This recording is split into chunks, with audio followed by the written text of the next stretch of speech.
बोलो गणपति गजानन महाराज की जय, श्री रामचंद्र भगवान की जय। अयोध्या राम मंदिर प्राण प्रतिष्ठा तारीख 22/1/2024 અને સોમવારે પૂર્ણાહુતિ થઈ છે। સર્વ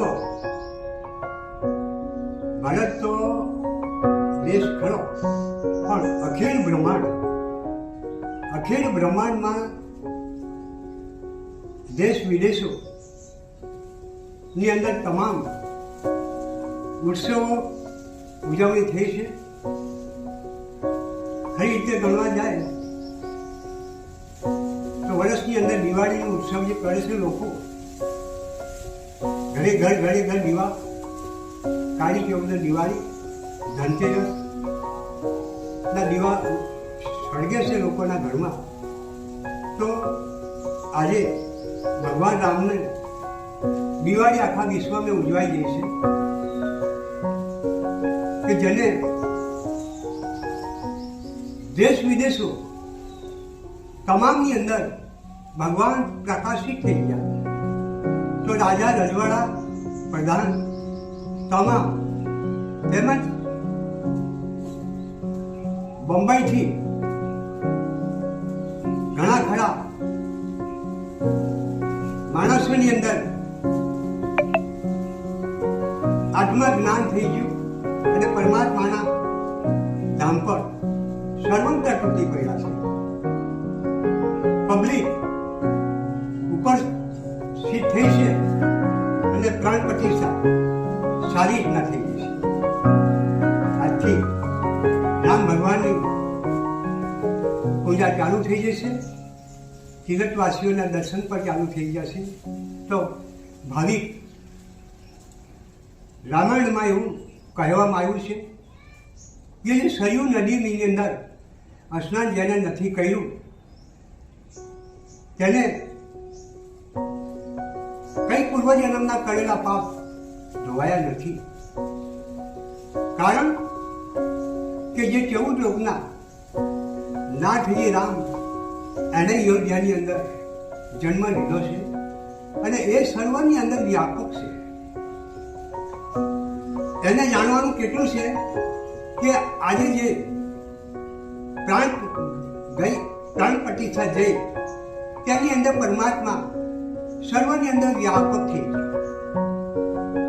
નાતી જાતિ, શેખ, સૈયદ, પીર, પેગમ્બર, હિન્દુ, મુસ્લિમ, કોઈ બી ઈસાઈ, ખ્રિસ્તી, જૈન ભલે ના આવ્યા હોય તો પણ જ્યારે બેઠા બી એમ બનવા પરમાત્માની અંદર મનન કરતા હતા, મન લાગ્યું હતું અને સર્વોના મન જો કે પરમાત્માને કોઈએ પૂજા પાઠ કરી, કોઈએ ભાવ ભક્તિ કરી, કોઈએ સન્માન કર્યું, શરણ શીશ નમાવ્યા અને ભગવાનને સાત્વિક લોકોએ આવી રીતના પૂજન કર્યું ત્યારે જે રાક્ષસી, અસુરો, દૈત્યો એને ભગવાન સાથે યુદ્ધ કર્યું છે। રામનો જે વળઘોડો નીકળ્યો, જે રથ નીકળ્યો છે તેની અંદર કંઈ પથ્થરોનો માળો, કઈ મતલબમાં ગાળોનો વરસાદ વરસાયો, પણ વરસાયો ખરો નહીં। એટલે સર્વને એમ બનવા જાય તો પરમાત્મા અંદર વ્યાપક થઈ કે જેવી વ્યક્તિ, જેવી શરીરની પ્રકૃતિ તે પ્રમાણે તેને કરાવી નાખ્યું છે। અને આજે આપવાનું 5 રૂપિયા કોઈ આપી શકે ના, 10 રૂપિયા આપી ના શકે, 100 રૂપિયા ના આપી શકે, પણ જેને લાખો, કરોડો, અરબો રૂપિયા લોકોએ દાન કરી શક્યા તો એ દાન કેવી રીતના કરે? લોકો એમ બનવા જાય તો પાણીના અતિથિ આવેલાને ખવડાવવા માટે દોડે છે, ખવડાવવા માટે, આપવા માટે દોડે છે, પાણી પીવા માટે દોડે છે। તો લાખો કરોડો રૂપિયા આજે જેને ઉપસ્થિત થઈ ગયા છે, જે લોકો નહીં આપવા તેને બી આપવાની ભાવના ભગવાને પેદા કરી છે। એક દાખલા તરીકે એવું પણ માનો તો આપણે વિચાર કર્યો કે માણસ સારો હોય પણ તેમાં કોઈ પ્રેત જો પ્રવેશ થઈ ગયું હોય તો તે પ્રેત જ અવળું બોલતું હોય અને તે પ્રેત જ અવળું કરાવતું હોય। તો એવી રીતના પરમાત્મા સર્વની અંદર વ્યાપક થઈ ગયા અને એમ ગણવા જાય તો ના આપવાનું તે આપી દીધું, ના કરવાનું તે કરી દીધું અને માણસ મતલબમાં પોતાનું ઘર બહાર છોડીને આજે ભગવાનની અંદર ત્યાં અયોધ્યામાં જઈને શરીર બની ગયા। તો આજે ભવ્ય બનવા જતો ઈશ્વરની આ કળા રામલીલા તો જુઓ કે જેને અપરંપાર છે. અંતિમ સમયની અંદર એમ બનવા જાય તો ભગવાન એમ બનવા જાય તો જે માણસને મરતા બી બચાવી લીધા, જેને એમ બનવા જાય તો દ્રૌપદીના ચીલ પૂરી લીધા, ભક્તો પ્રહલાદને આપણી સ્તંભથી પ્રકટ એને બચાવી લીધા. તો ભગવાન અણીના ટાઈમ પર આવીને એમ બનવા જાય તો આજે બધાને બચાવી શકે છે, સંસાર સાગરમાંથી પાર કરી શકે છે. ઈશ્વરની લીલા, ઈશ્વરની કળા તો જો એક હાથે આપે છે, એક હાથે પાછું લે છે.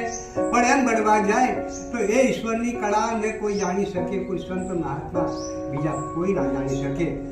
તો આ 22 તારીખે 1/2024 યોજ્યાને રામપ્રાણ પ્રતિષ્ઠા પૂરણ થઈ છે. અને એ જગાએ એમ ગણવા જાય તો એવું માનવામાં આવે છે કે પ્રત્યક્ષ હાજર છે રામ, અને પ્રત્યક્ષ રામ, લક્ષ્મણ, ભરત, શત્રુ, કૌશલ્યા, સુમિત્રા, કૈકેયી, મંથરા, તમામ બજરંગ બલી, હનુમાનજી પણ ત્યાં પ્રત્યક્ષ હાજર છે. સૂર્યદેવ પણ હાજર છે. અવશ્ય એમ બને યોજ્યાની અંદર એવું લાગે છે કે આપણને એમ બનવા જાય તો પરમાત્માનું દર્શન હાલ પણ એમ બનવા જાય તો થઈ શકે છે. એટલે પરમાત્મા હાજર હજુ યોજ્યાને આવી ગયા છે. જેને એમ બનવા જાય તો આજે નહીં બનવાનું તે બની ગયું છે, કારણ આજે ધર્મનું કામ બની ગયું છે. મોદીને કોઈ લોકો એવું માને છે કે મનુષ્ય છે, મનુષ્ય રૂપમાં તો ખરા, પણ એમ ગણવા જાય તો ભગવાન શિવનો અવતાર છે.